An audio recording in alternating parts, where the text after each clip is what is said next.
Well, hi everybody, Father Alex here. Welcome to another episode of the Godcast.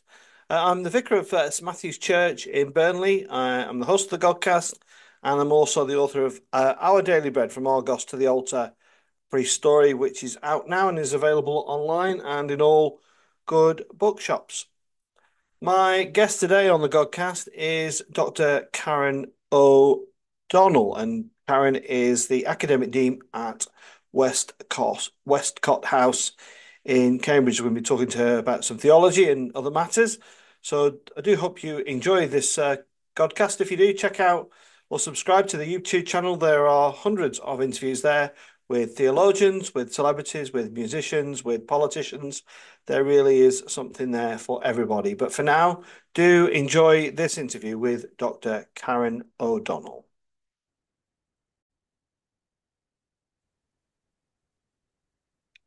Well, I'm delighted to say that joining me on the Godcast this week is Dr. Karen O'Donnell. Now, Karen is the academic dean at Westcott House in Cambridge. A bit of a mouthful, so perhaps a good place to start, Karen, is to welcome you and say, well, what does that mean? What does an academic dean do? And tell us a bit about Westcott House, if you would. Yeah, thanks, Alex, and thanks for having me on the show. It's great to be here.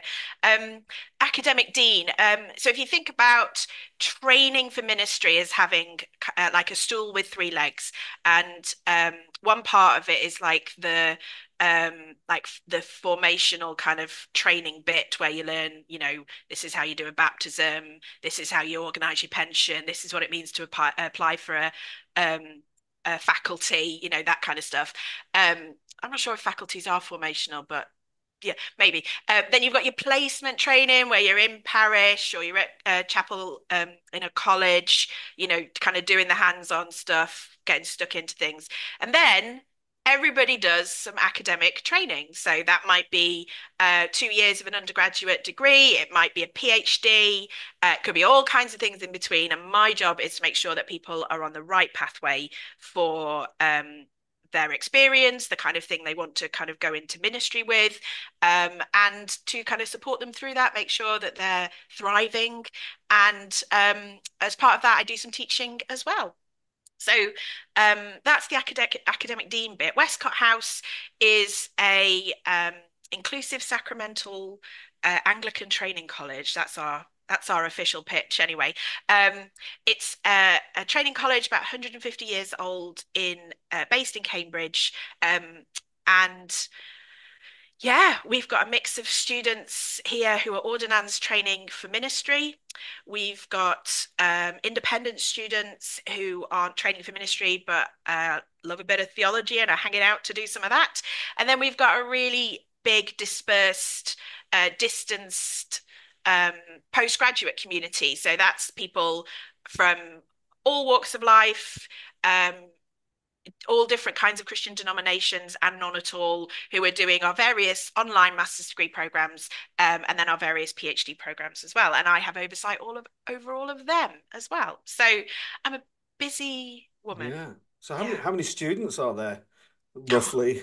That's a good question. So we've got a residential community of somewhere I need to check the numbers, like 25, something like that. And then we have probably a similar number of students who are in our dispersed community, and then various people who kind of come and go for different things as well. So it's yeah, it's a nice kind of space in which it's both easy to get to know everybody, but also it feels like there's a good buzz of different things kind of happening here. Yeah, I think it's always quite nice to know a little bit about the person behind the kind of the practices. Karen, what led you to the world of academia? Was it something you wanted to do quite early in life? Did you knew that was the road you was going to follow? Um, do you know I didn't. I when I was a bit I became a so my let me start that again. My family are Catholic, and my kind of upbringing was like Catholic primary school, Catholic secondary school. You know, all my friends were Catholics. I mean, go to an Anglican church, so I was nearly 30. But I didn't believe in God. It was cultural. It was just what we did. My mum wasn't particularly devout, or devout at all. But it's what we did. It's like where our community lay. And then when I was about 14, I accidentally went to Spring Harvest with a friend. Didn't see that coming. She was like a Methodist. She was like the one non-Catholic person that I was mates with. I wasn't prejudiced. I just didn't have the opportunity. Um, and yeah, we went to Spring Harvest, and on night two, I became a Christian, felt massively convicted, and had what I would have described as a conversion experience. Although, if I look back now, I would say it wasn't so much as a kind of bolt of lightning, but perhaps a kind of questioning of the early teens that had been going on for quite a while. Anyway, I came back, didn't want to go to the Catholic Church, and joined a charismatic evangelical church, which I was in for the next 15 years, which did me so much damage as well as gave me so much life. But the expectation within that community was that women, if you went to university, you did teaching or nursing. They were the two acceptable kind of roles for a woman. So I went to university, did my degree, came back, trained as a teacher, and did that um, until I got married. My life basically fell apart like 7 years later, and I quit teaching, got a place on a master's degree, did my master's, and was so lucky to get some funding to do a PhD. And so it wasn't my kind of dream because I didn't really know that I was allowed to have those kinds of dreams as a young woman. And it took a kind of big upheaval in my life um, to kind of find my way into that. But then I would say that when I went off to do my PhD, I didn't know where to go to church. I'd kind of left the very kind of conservative evangelical context that I'd been in. I didn't want to go back to the Catholic Church. And I ended up at Evensong at Exeter Cathedral, and here I am, academic dean of an Anglican theological college. It's a funny old world, It isn't it? is, isn't it? I know, I know. And I joke, and I've got some like aging Catholic aunties who still. My mum keeps quite vague about what it is that I do because they'd be horrified if they knew I wasn't still Catholic. Well, Shh, we don't tell them. Keep it quiet. keep it quiet. Don't do any Yeah, podcasts. absolutely. Yeah. Fortunately, I don't think they know what a podcast was. So, Karen, you very, be remiss of me not picking up on some of the things you'd said there, and considering that, one of your areas of expertise that we're going to talk about is your expertise in trauma theology. You talked about there a life in a charismatic evangelical setting and how damaging that was. Are you happy to share how damaging it was? Of Yeah. Can I start by saying what I loved about it as well, though? course. Because I learned to love the Bible. I was a worship leader and I learned to love God. I loved the community for a long time. I loved the community and the sense of belonging that it gave me. Um, and yeah, I was shaped and formed in some good ways through that. But um, when I was in my early 20s, I got married and almost immediately started trying to have a family or have children. Um, and I've written quite publicly about this in my book, The Dark Womb. I suffered a series of pregnancy losses, some of them quite horrific. And I wanted the church to support me in that, and they couldn't. Their kind of response was to um, their response was to say, well, at least you know you can get pregnant. You can always try again. If anyone's listening, please don't say that to people who've just lost babies. It's awful. Um, they could only see a future for me and my husband that was with children. There was, and that resulted in people who wanted to bring kind of words of knowledge about when they thought I was going to have a baby, and yeah, but then when I miscarried again, they would feel awkward about the fact that they brought that, given that me that kind of word of knowledge, and therefore um, just kind of avoided me. And so I started to avoid church because I couldn't worship, I couldn't sing the kind of songs they were singing, and I couldn't face people who were so like disappointed in my body for not doing what they'd prayed it would do. Um, and ultimately, my marriage fell apart, and I left the church, not in that order. Um, and yeah, as I've reflected back on it, I found this kind of imposition of hope, their hope that wasn't yet my hope, just damaged me in ways that I really took me a long time to kind of realize how much damage that had done to my faith and to how I was willing to relate to God. And it taken a long time to fix, not fix, to do some remaking in that as well. Um, so yeah, I mean, I can look back and see that there was so much good in that as well. But yeah, I can also look back and see that actually the expectations, you know, on young women and the limits that were placed around young women in that particular kind of tradition, not Anglican tradition, um, yeah, damaged in a whole load of ways the kind of person that I was in my 20s, and I'm Mm. quite ashamed of some of the things that I would have said and believed in my 20s. Yeah. There's such a lot in that, Karen. You've got the trauma of the miscarrying, you've got the trauma of the relationship, you've got the trauma of the church, and you've got the trauma of your relationship with God, your faith. Yeah. So how did you go about putting that all back together? Just if you can share some of that. Yeah, do you know what? I did a PhD. I'm a big advocate for sorting out your faith crises through academic study. It doesn't work for everybody, but for me, study, I did my master's at Nottingham University, my PhD at Exeter, so not in kind of seminary context or theological colleges. They were both incredibly formational for me, and I probably didn't even realize what I was doing until kind of later on.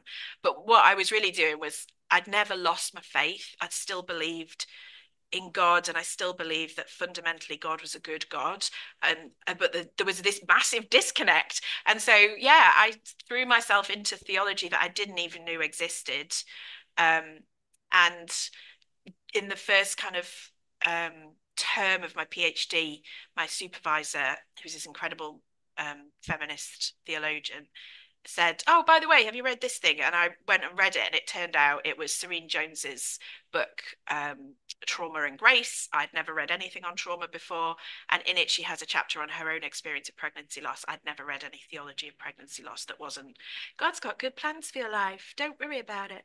Um, it blew me away, and I was like, that's the field I want to work in. So I'd gone to do a PhD on Mary. I did not do a PhD on Mary. I ended up doing the work in trauma theology that was both my academic work and also my kind of remaking work. And it's it's an ongoing process. Nobody's fully formed, and I'm certainly not. But yeah, for me, I found, and I've continued to find, and I try to communicate to my ordinands that the academic study is a spiritual experience and a formational experience if you can allow it to be and not kind of resist it too much. Yeah. Um, Gosh, I've got lots of questions going around in my head. But one of them is if we could look at the trauma of miscarrying Yeah, and uh, myself and my wife, we lost a baby many years ago, um, and I just think about how we felt and how I felt. Was a sense of loss that is very different to what I found very different to losing my father, for example. Can you unpack that a little bit and what you found in your own yeah, experience? yeah. There's something about the loss of a life that's not yet formed, where actually the life that it has kind of exists in your hopes. Um, and when you're pregnant, doesn't really matter kind of the stage of pregnancy. Parents often imagine the life of the child. Um, when somebody who's an adult, or even somebody, sadly when children who've lived die, you've got memories to celebrate, right? There's always something good, even if people die in horrific circumstances. People will often want funerals to be a celebration. You don't get a funeral with a pregnancy loss. You might do if it's stillbirth, so if it's quite a late on kind of loss. But most pregnancy losses take place before 14 weeks. It's treated as medical waste, but it's a body in which already imbued hope and dreams and plans and relationships. You might have told other children that you were expecting, or grandparents. um so it's a little bundle that has just all of these hopes kind of pinned to it and dreams, and when it goes, you're left in limbo, because I think because often you're not offered any kind of ritual way of dealing with it in the same way that you would with a funeral. Or, if you're in the Jewish tradition, like sitting shiva or something like that. And so one of the things I felt I needed to do was uh, was to just do something after I'd lost multiple pregnancies. And I went up on a hillside with a couple of friends and had the number of balloons for the number of pregnancies that I'd lost. This is very environmentally poor practice. So I apologize. It was a long time ago. And released the balloons with a kind of goodbye that went with it. And actually, it was quite cathartic. But I just needed to do something. Nothing had been offered. I wasn't in a tradition where rituals were part of the kind of thing that we do, but actually we're human beings are ritual beings. And so I think there's something very profound about not being able to have a funeral, not having any kind of traditional markers for how we deal with this. It's only in the last couple of years that you've been able to buy a kind of sorry you lost your baby kind of card in Clinton's or something like that. And that's actually a really big step forward. I know it sounds ridiculous, but the idea that there might be some kind of cultural script, whether it's in church or not, for how we recognize this is really powerful. I think we underestimate that. It's just fascinating talking to you. I didn't do any of those things that you No. said, but I do remember my brother was standing as a Tory MP when we lost the child, and I delivered I wasn't an advocate really of what he was doing, but I delivered leaflets. I walked and walked and walked for days and days. Yeah, I delivered, when I look back, I think, gosh, that was your kind of way of yeah, just processing it all. yeah. Because Um, movement makes meaning. yeah. It's really I've got a book coming out later this month, which is on practices for trauma survivors, spiritual practices for trauma survivors. One of the practices that I've advocated is this idea that movement makes meaning, and that Yeah. if as you're processing, you need to move, whatever that is, whether it's a slow walk down a river, or if it's walking the dog, but whatever, or if it's gardening or swimming or running. It's not running for me, but the very process of getting your body moving actually enables your brain and your spirit to do something necessary, I Yeah. think. Yeah. A friend of mine, I don't know if you know Professor Helen King, I do. who Wonderful is woman. Yeah. she is a wonderful woman, and she was people who might be enjoying this podcast should check out one that just came out a few weeks ago. She's got a book out called Immaculate Oh, Forms. it's so good.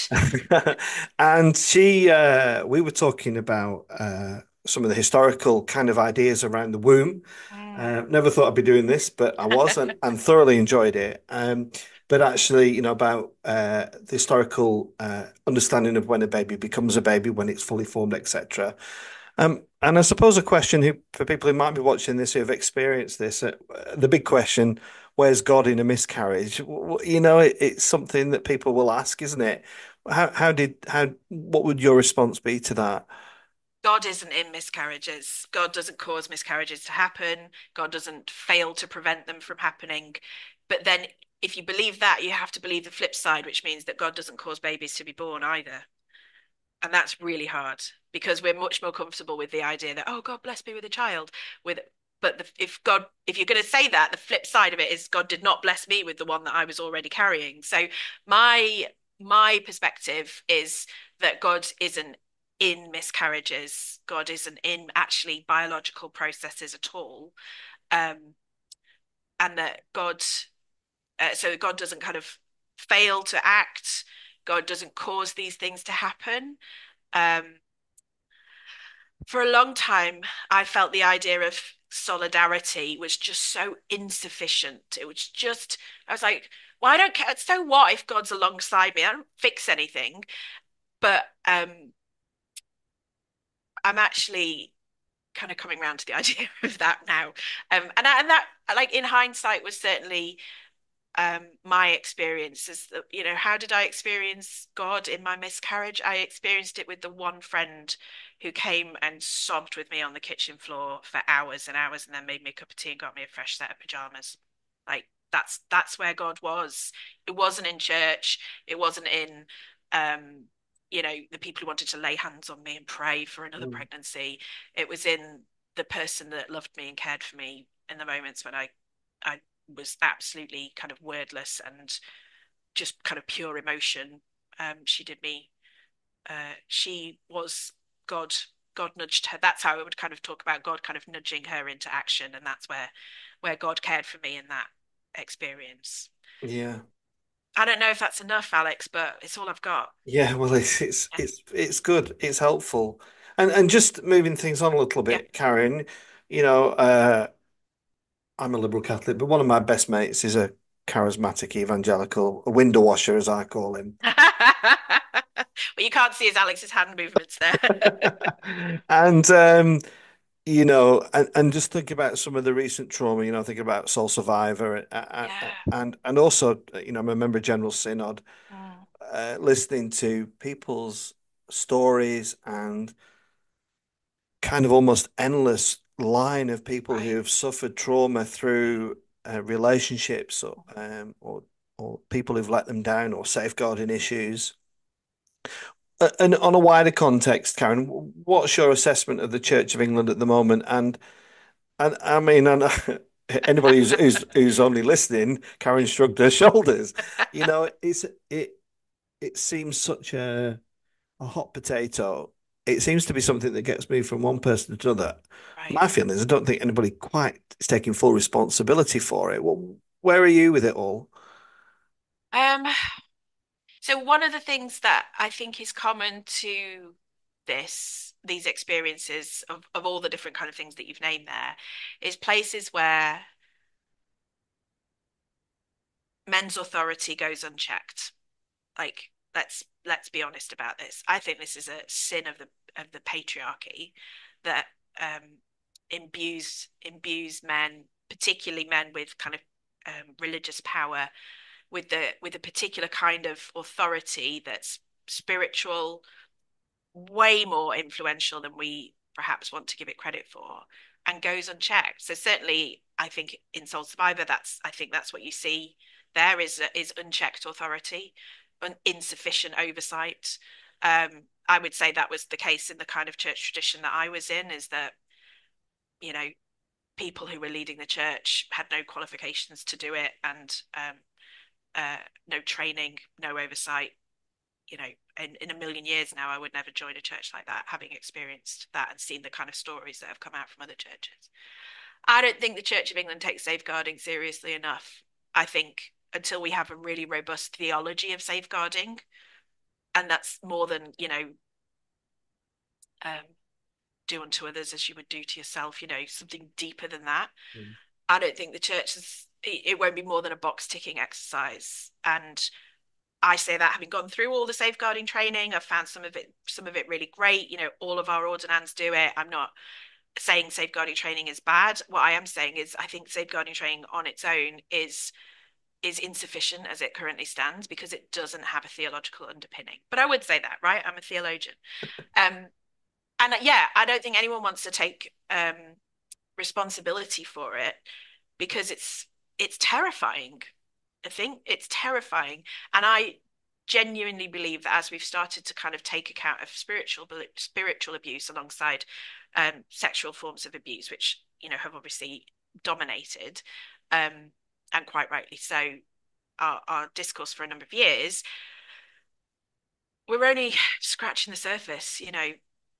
I think when people start to understand what spiritual abuse is, they'll realize, oh, that's what happened to me, or yeah, that was definitely my experience in the church that I was in at the time. So, and I think people in leadership know that and don't want to be the person that's responsible for having to kind of unpeel the rest of the um, envelope and kind of see what's inside. So, um, I don't, I work quite closely with a couple of survivors groups um, who are not particularly impressed with the way in which church um, handles these issues. I think I've just had a master's student, my final master's student from Sarum College, which is where I used to work. I'll give her a little shout out, Sarah Pritchard. She's just finished this phenomenal master's thesis, which was supposed to be out about how can the church resource post-traumatic remaking. Um, And she used this phrase, if the body of Christ is a traumatized body, how can it help recover traumatized bodies? Um, Her conclusion Just was, say that again, Karen, so people sorry, can yeah, because that's pretty good. That. yeah, thanks. That was in my book. So, so I think what I originally said was the body of Christ is a traumatized body because it includes traumatized bodies. And in that, I really meant the ecclesial body of Christ, the church. But she took this further and thought about the Eucharistic body of Christ and the historical body of Christ, the actual body of Jesus. So she's done this fantastic piece of work. But at the end of it, she wanted to conclude by saying, yeah, the church should do X, Y, and Z, and that'd be really great for the post-traumatic remaking of trauma survivors.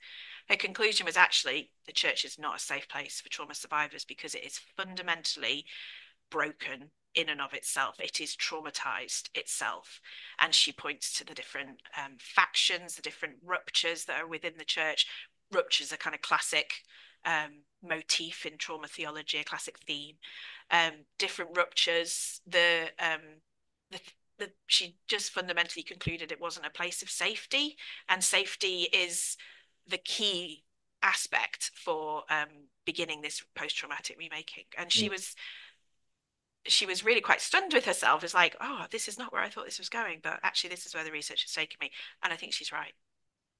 It's fascinating stuff because as a job in vicar, Yeah, I do we see lots of broken people come to our context in urban Burnley, yeah, but alongside that we are a church of deep historical trauma, and it's a huge, for me personally, I find it's a huge Achilles heel for me. It's kind of, yeah, come on in, but come in this way, and we're trying to, but on this side yeah, of it's not that great yeah, over here either.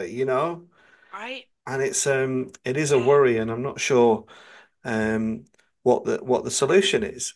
I don't think anybody is at the moment. No, no, but I think the solution is, I mean, one of the things Sarah points out in her work is that individual churches are doing really excellent things, but that until there's systemic institutional change, which means that we genuinely take seriously what's been happening Yeah. as a systemic thing and not as like even now still kind of oh this was a one-off here and this is a one-off there, which is still really the vibes that you get. Um, then none of us are really going to be able to deal with it. You could point to our histories of colonization and oppression and mission that's done more harm than good. The trauma is endless, Mm. and that's horrifying, I think. Yeah. And I don't I'm one of the kind of most I blow my own trumpet slightly most prominent voices in trauma theology in the UK. I don't know how to fix it, but also I know nobody's asking me.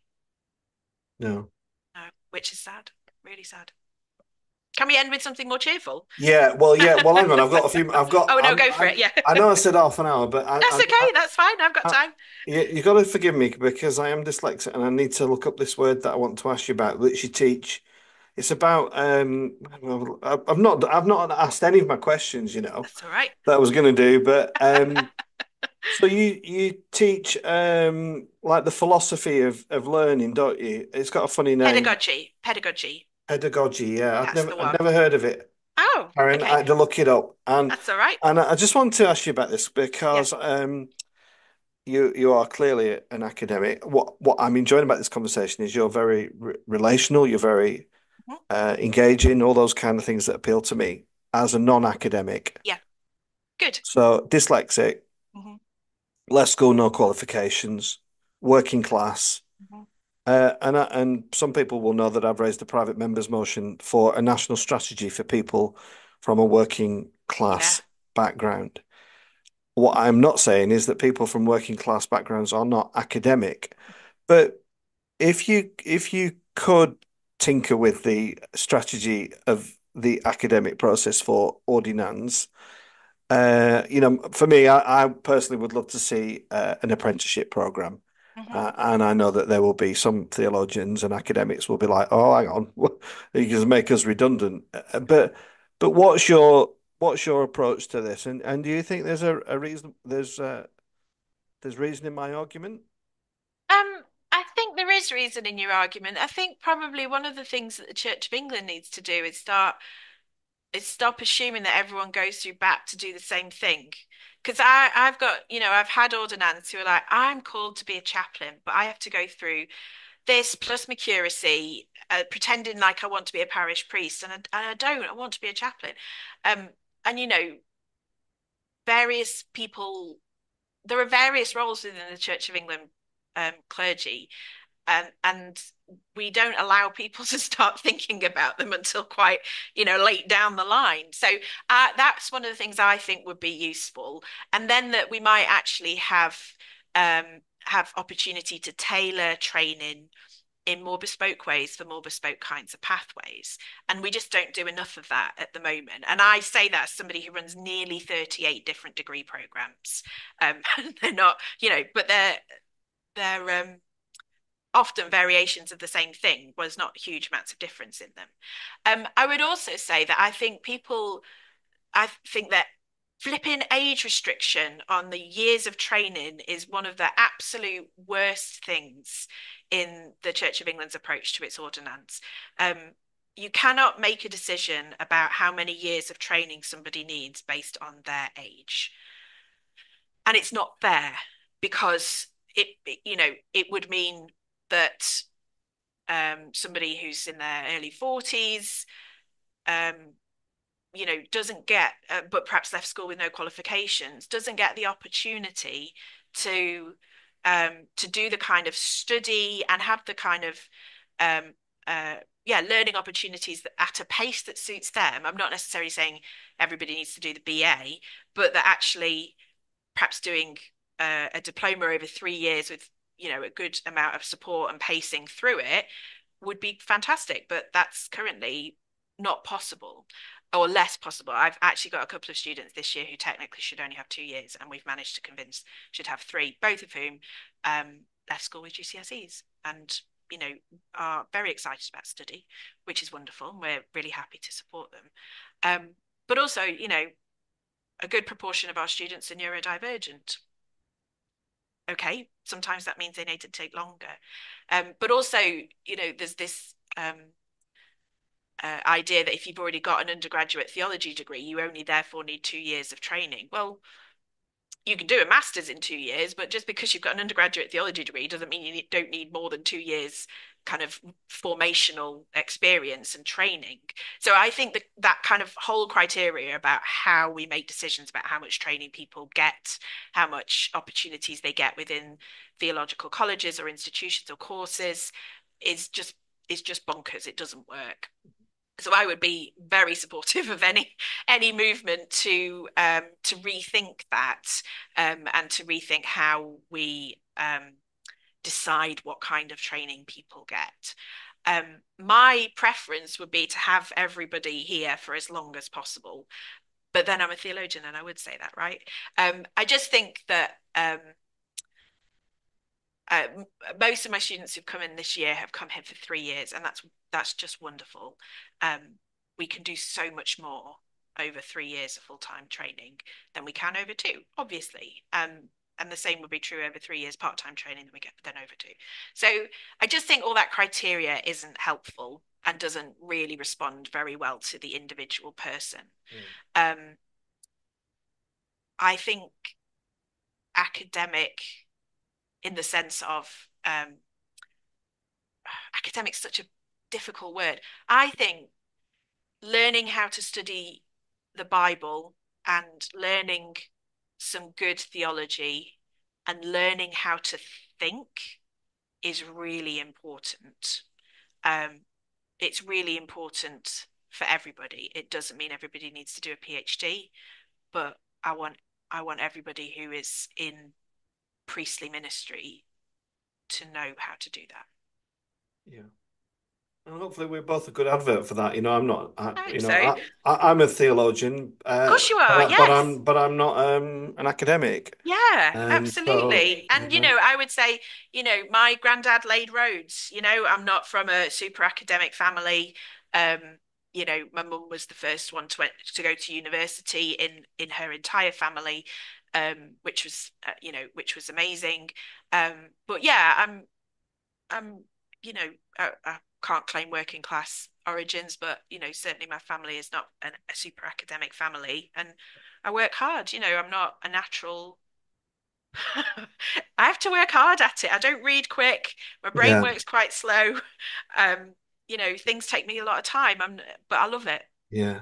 Karen, I've loved talking to you. I've got two questions because Yeah. I just want to get them in because I do want us to finish on something joyful. But first, the first question you can probably ask them to get: should men be doing feminist theology? And secondly, um, for me, the joy in trauma, dealing with trauma, it's difficult to say that, isn't it? Where's the joy in trauma? But there definitely is. We have a number of people who come to our church who have had very traumatic lives, who are now living in relationship with Jesus Christ, and they are flourishing, and that's wonderful to see. So, from your own perspective, if you could offer a comment on both those, that'd be wonderful. Yeah. Should men do feminist theology? Yes. Right? The patriarchy is bad for everybody, every single person. I'm speaking at Luther King House in a couple of weeks' time for the Women's Voices um, Saturday with Liz Shercliffe, and my paper is called Smashing the Patriarchy. Um, because patriarchy is a sin. Oh, it's a result of the fall. People are like, oh, patriarchy is in the Bible. Yeah, but not because it's a good thing, you know? There's all whole kinds of things in the Bible. That doesn't mean we should be doing them. Patriarchy is one of them. So yeah, men should be doing feminist theology, that men should be engaging with it because it's good, it'll be good for them. It's about, taking our experiences seriously. It's about understanding, our relationship to God, via our own experiences and via the experiences of those around us. It's about recognizing that feminism is about seeking justice for people. Like, why wouldn't you be interested in that? That's a great thing. So yeah, do some feminist theology, and if you don't know what to read, send me an email and I'll tell you what to read. That's fine. Um, and where's the joy in trauma? Look, I think there may be joy in trauma, but the thing is, you've got to let people find it for themselves. The the the problem comes is when you try and impose your own joy on other people. But if you let people find it for themselves, it's the same with hope, really. We often want to rush in and say, but it's all right because we've got a hope in Jesus. I'm not saying that's not true, but it is a really unhelpful thing to say to people when they're, really struggling. Hold it to yourself, like keep your own hope in Jesus strong, and let them come to it themselves because, they'll have moments where they still believe that, and that'll kind of come back round. And if it takes a long time, it takes a long time. It don't matter. Um, God's not going anywhere. Yeah. And just remind people about your book that's coming out. Yes. So it's coming out later this month in October. It's called Survival: Radical Spiritual Practices for Trauma Survivors. It's full of really good stuff, but like super accessible, so anyone can pick it up and read it. It's not very long as well, and it's a whole load of different practices that I think might be useful. So they're a bit controversial. Practice of unforgiveness might be good for a trauma survivor. Practice of anger, practice of eating good food, less controversial that one. Practice of rest. Um, I've got in there like an angry rosary if anyone's interested in mixing up their rosary experiences. There's a practice of pleasure. And when I say pleasure, I hope you can see my eyebrows going. Yeah, so I'm super excited. It's had some fantastic kind of early reviews, which I'm really proud about. And yeah, it'll be out towards the end of October with SCM Press, but you can also get it on the big internet one as well. Fabulous. Well, Karen, it's been great chatting to you. Thanks, Alex. Yeah, I this has hope, been fun. yeah, I think so, and I hope other people have found it fun as well. And if you have, then check out the Godcast. There are hundreds of interviews out there. Do check out my own book, Our Daily Bread: From August to the Altar, Pre-Story, published by Harper North. That's out in all good bookshops. But for now, it remains for me to say, Karen, thank you for coming on the Godcast. Thank you. Thanks for having me, Alex.